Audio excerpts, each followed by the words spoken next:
Okay, so now let's try to understand about discounting of notes receivable with recourse with the real world example.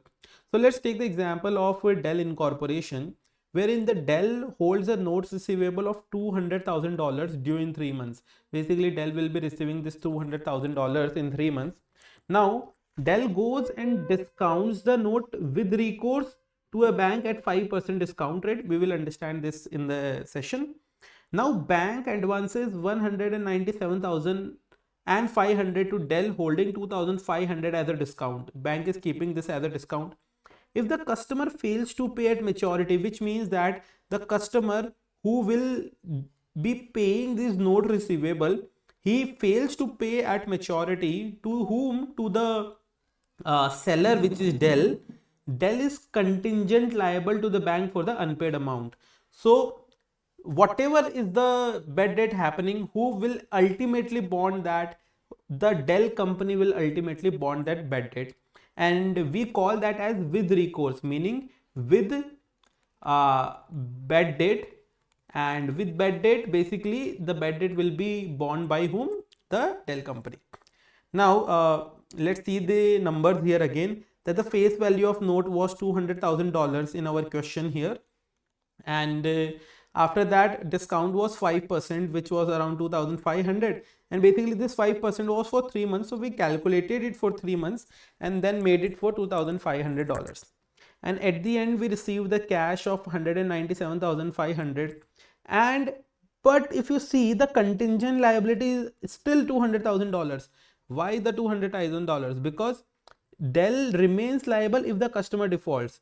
Basically, the customer to whom Dell has given goods or services and that customer don't pay, then Dell will be liable to pay this $200,000 to whom? To bank, basically.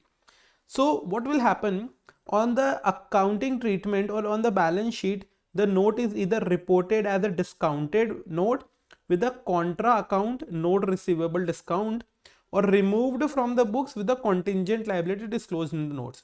So there are two different treatments basically we can show into the balance sheet. One is we can write it as a discounted amount with a contra account, basically note receivable discounted. We can write it like that, or otherwise what we can do, we can simply show that we have sold this note to the bank and now this note don't belong to us, but still we may need to pay the note value. So the contingent liability of that note is still there for around $200,000.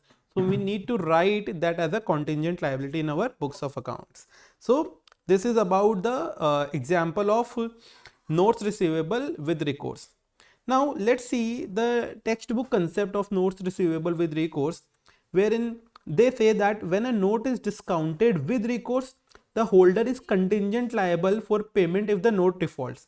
Basically, the holder in our case is the Dell company, and they are liable to pay for this note if the payer or the customer defaults.